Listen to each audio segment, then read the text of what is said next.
Bonjour, bonsoir, selon l'ère que vous allez me suivre. Je suis le prophète Olivan depuis l'Afrique du Sud. Nous sommes au 3e jour de notre enseignement, toujours autour de notre thème, les ennemis de la soif de Dieu. Prenons nos Bibles, nous sommes dans le livre de Job 11, le verset 18. Tu seras plein de confiance et ton attente ne sera plus vaine. Tu regarderas autour de toi et tu reposeras en sûreté. Et nous allons lire aussi Proverbe 19, 20 à 21. Écoute les conseils et reçois l'instruction, afin que tu sois sage dans la suite de ta vie. Il y a dans le cœur de l'homme beaucoup de projets, mais c'est le dessein de l'Éternel qui s'accomplit. Au 2e jour de notre enseignement, nous avons vu qu'il est possible de perdre la soif de Dieu, parce que tu peux avoir soif de Dieu aujourd'hui et ne pas l'avoir demain. Tu peux avoir la soif de Dieu dans ta jeunesse et ne pas avoir soif de lui quand tu deviens grand. Tu peux avoir soif de Dieu quand tu es encore pauvre et ne pas avoir la soif de Dieu dans la richesse. Tu peux avoir la soif de Dieu quand tu es encore célibataire et ne pas l'avoir étant marié. Tu peux avoir soif de Dieu quand tu n'es pas encore connu et la perdre quand tu deviens célèbre. Nous ne perdons pas la soif de Dieu comme nous avons vu au hasard.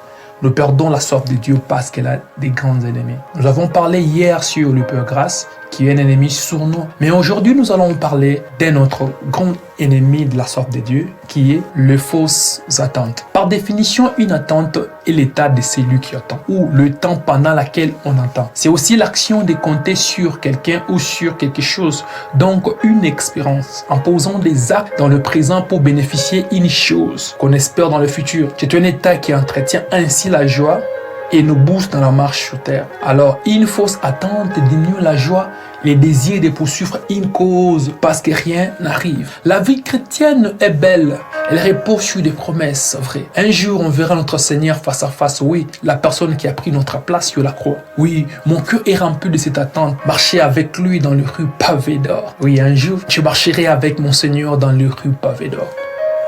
J'aimerais vous dire une chose. Un jour, un ami m'avait dit, quand il ira au ciel, il posera la question à l'apôtre Pierre, comment il a pu régner l'amour de sa vie. Mais dans mon cœur, je me disais, je n'aurai même pas le temps d'aller voir l'apôtre ni les anges, car la personne de mes attentes sera devant moi. Je vais être avec lui tous les jours. Heureusement, au ciel, il n'y aura pas de la jalousie. Avant le ciel, c'est-à-dire après notre nouvelle naissance, Jésus nous a laissés sur terre pour une mission.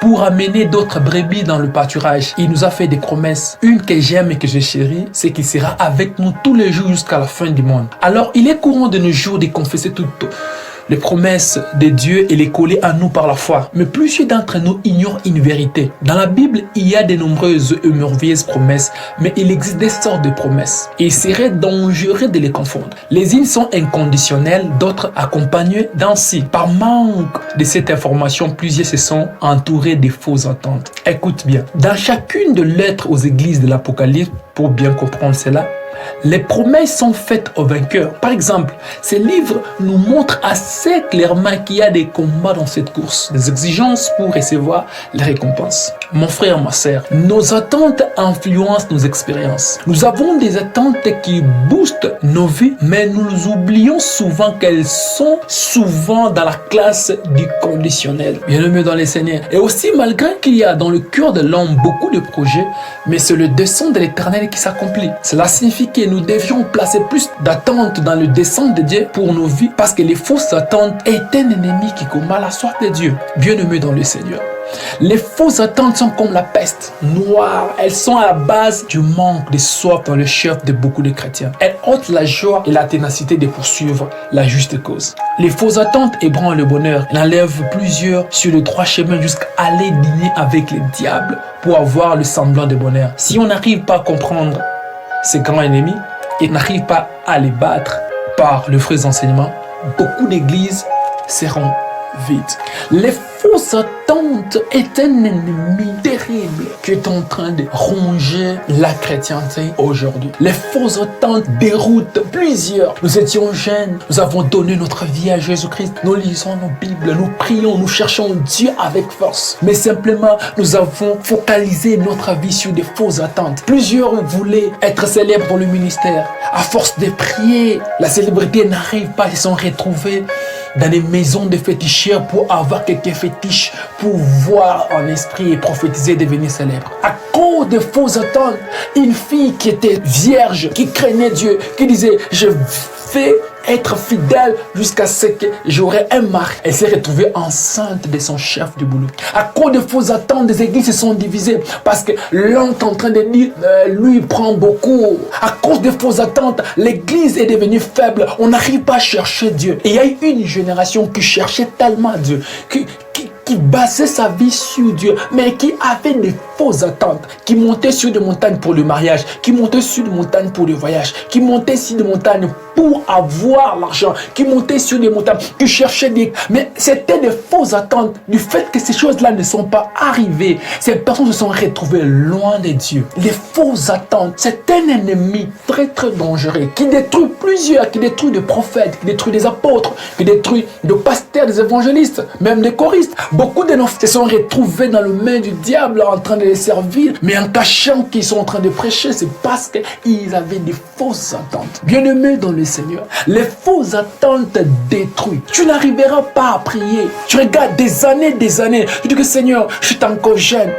Je priais, je te cherchais, mais je suis encore pauvre, Seigneur. Je prie, mais ma vie ne change pas. Je prie, je ne me marie pas. Je prie. À cause de poser ces questions, beaucoup se sont retrouvés dans l'islam. Oui, beaucoup ont abandonné. Beaucoup sont rentrés dans le monde. Pourquoi? Parce qu'ils avaient des fausses attentes. Les fausses attentes est un ennemi très dangereux qui combat la soif de Dieu. Parce qu'il est difficile de prier à un Dieu qui n'accomplit pas. Il est difficile d'avoir donné à Dieu 15 ans de sa vie, mais tu es toujours célibataire. Il est difficile de continuer, de prier, de chercher un Dieu qui t'a promis un enfant, mais tu comptes 20 ans, tu es encore stérile. Mais bien-aimé dans le Seigneur, c'est là, elle dit à quoi? Elle dit aux fausses attentes. Bien-aimé, nous avons lu dans la Bible ici, dans le livre des Proverbes. Proverbes 19, 20, 21 nous dit ceci. Écoute les conseils et reçois l'instruction, afin que tu sois sage dans la suite de ta vie. Il y a dans le cœur de l'homme beaucoup de projets,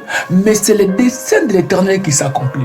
Bien-aimés dans le Seigneur, nous avons eu de fausses attentes qui ne sont pas le dessein de Dieu. Oui, Dieu a dit un jour qu'il te rendra célèbre, mais ce n'était pas selon tes plans, c'est dans son plan. Il savait que tu vas souffrir, il savait que tu dois passer dans les difficultés, tu vas souffrir, tu seras rejeté. Mais comme tu avais des fausses attentes, tu pensais que comme Dieu m'a donné ces messages, je serai grand après 2 ans. Mais 2 ans, il n'y a toujours rien. 3 ans, 4 ans, il n'y a toujours rien. C'est pourquoi plusieurs se sont retrouvés loin de Dieu. Bien-aimés dans le Seigneur. Je suis venu dire à une personne, des fausses attentes vont t'écarter du ciel. Beaucoup de chrétiens rateront le ciel à cause des fausses attentes. Les fausses attentes détruisent. Beaucoup n'arrivent pas à prier. Des fois, tu t'élèves comme ça, tu dis, même si je prie, bon, rien ne va se faire. Le problème sont des fausses attentes. Je suis venu dire à une personne, fondons nos attentes sur Jésus. Si j'ai une maison, gloire à Dieu. Si je me marie, gloire à Dieu. Si j'ai des enfants, gloire à Dieu. Mais si je n'en ai pas aussi, c'est pas un problème. Je ne raterai pas le ciel à cause de cela. Je vais prier, j'aurai la soif. Je chercherai encore Dieu profondément. Bien-aimé dans le Seigneur. Les fausses attentes détruisent. Beaucoup n'arrivent même plus à évangéliser parce que tu as évangélisé 5 ans, mais tu es toujours piéton. Beaucoup n'arrivent même plus à soutenir l'œuvre de Dieu parce que depuis que tu as commencé à soutenir, tu es toujours pauvre. Bien-aimé dans le Seigneur, ne t'attends pas à des choses que Dieu ne t'a pas dit. Oui, il y a des promesses dans la Bible. Et ces promesses sont vraies, sont des vraies promesses. Mais simplement, il faut discerner. Il y a des promesses qui sont inconditionnelles. Dieu nous les donne comme ça. Il y a des promesses qui sont conditionnelles. Ces promesses sont accompagnées d'un si. Tu dois faire quelque chose pour l'avoir. Mais beaucoup négligent cela. C'est pourquoi nous retrouvons loin de Dieu. Les fausses attentes est un ennemi dangereux. C'est un ennemi qui ôte la soif de Dieu. C'est un ennemi qui nous empêche à chercher Dieu dans la profondeur. C'est un ennemi qui nous écarte du droit chemin. Les fausses attentes. Bien-aimé dans le Seigneur, je suis venu te dire ceci. C'est vrai, ça fait mal. C'est vrai, ça fait très mal. Quand tu regardes tes amis, ils sont mariés, toi tu es toujours célibataire, ça fait mal. Mais bien-aimé dans le Seigneur, n'oublie pas, toi tu as ta destinée, tu as ta route. Dieu t'a dit que tu seras marié, mais tu ne seras pas marié quand tes amis le seront. Non, il ne t'a pas dit ça. Il t'a simplement dit que tu vas te marier. Alors contente-toi de cela. Il t'a dit qu'il t'élèvera. Il t'a dit que tu seras célèbre, ou bien il t'a dit que tu seras un grand prophète sur la terre. Mais il ne t'a pas dit que tu le seras avec tel ou tel autre prophète qui est déjà célèbre. Non, chacun a son temps. Alors, reste focalisé sur Jésus. Cherche Jésus. Que cela ne te décourage pas. Je suis venu dire à une personne de prier encore, d'avoir soif de Dieu, de prier, de chercher Dieu. Que les fausses attentes ne t'écartent pas de Dieu. Redéfinis un peu tes attentes. Vois un peu ton projet et écarte les fausses attentes. Et attends-toi sur les promesses de Dieu. C'est que Dieu t'a dit, il va l'accomplir. C'est un Dieu fidèle. Le Dieu que nous prions est un Dieu fidèle, est un Dieu qui accomplit. Quand il te promet une chose, sache-le bien qu'il est aussi capable d'accomplir cela. Mais simplement, il accomplit cela selon son plan. Pas selon tes projets, pas selon tes idées, pas selon... Parce que beaucoup, quand nous prions, nous venons devant Dieu avec nos projets, avec nos plans. Nous avons déjà conçu, je prie dans 2 semaines. Alors 2 semaines ici, Dieu va faire ceci. Mais après 2 semaines, il n'y a rien. Tu es maintenant inquiet, tu n'arrives plus à prier parce que tu pries avec tes plans. Alors je venais dire à une personne qui tu viens devant Dieu, il ne vient pas avec tes plans, mais écoute ses plans à lui. Tu n'auras pas de problème. La joie restera dans ton cœur. Parce que tu sais, le Dieu qui m'a appelé est un Dieu qui ne ment jamais. Comme il m'a dit, je serai ceci et je vais le devenir. Parce que c'est un Dieu vrai. Si Dieu n'a pas menti Paul, si Dieu n'a pas menti Pierre, si Dieu n'a pas menti tous ces hommes que nous connaissons dans la Bible, même présentement, si Dieu ne les a pas menti, alors comment il peut nous mentir? J'aimerais dire à une personne, c'est possible, c'est possible, c'est possible. Tout ce que Dieu t'a promis puisse accomplir. Je suis en train de dire à une personne, Dieu va accomplir ce qu'il t'a promis, mais il va le faire selon lui, selon son plan. Parce que il doit te faire passer sur un chemin. C'est lui qui connaît, parce qu'il vient du futur où nous allons. Le futur est juste un passé de Dieu. Alors il connaît, il sait que tu dois passer dans tes situations pour former ton caractère. Il sait que tu dois croire telle personne sera humiliée, sera rejetée pour que tu deviennes la personne qui l'attend. Alors ne baisse pas les bras pour dire que non, c'était même dans 5 ans je devais être à ceci. Même si dans 5 ans tu ne pas, continue toujours. Même dans 10 ans si tu n'es pas encore comme ça, continue toujours. Même dans 20 ans si tu n'arrives pas à être ce que Dieu t'avait dit, continue toujours. Parce qu'il est fidèle, il a fini par donner à Abraham Isaac, parce que c'est un Dieu vrai qui ne trompe pas. Alors, autant de fausses attentes. Attendons-nous à Dieu et à ses desseins. Laisse que le dessein de Dieu s'accomplisse dans nos vies. Alors, sur la terre, nous serons des personnes heureuses et nous allons aller au ciel. C'est le temps de changer nos cœurs. Plusieurs ont l'amertume, plusieurs souffrent, plusieurs filles, plusieurs femmes, plusieurs hommes de Dieu sont en train de souffrir. Mais Dieu, tu ne m'avais pas dit ça. Oui, bien-aimé dans le Seigneur, j'aimerais te dire une chose. Entre la montagne de la prophétie et la montagne de l'accomplissement, il y a une vallée. Il y a une vallée que tu dois marcher. Et c'est que tu dois comprendre, quand tu es sur la montagne de la prophétie, tu vois la montagne de l'accomplissement tout près de toi. Mais il faut descendre de la montagne de la prophétie pour aller vers la montagne de l'accomplissement. Et c'est là que tu dois payer les prix. Tu dois marcher, tu dois croiser des choses là-bas. Mais ce que j'aimerais te dire, la montagne de l'accomplissement t'attend. Alors avance, n'aie pas de fausses attentes. Peut-être ça pouvait faire 2 ans.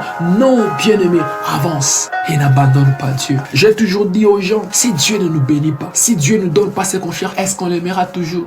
Bien-aimé, j'aimerais qu'on aime Dieu, qu'on s'attache à lui jusqu'à la fin, parce que la promesse de Dieu finit toujours par s'accomplir.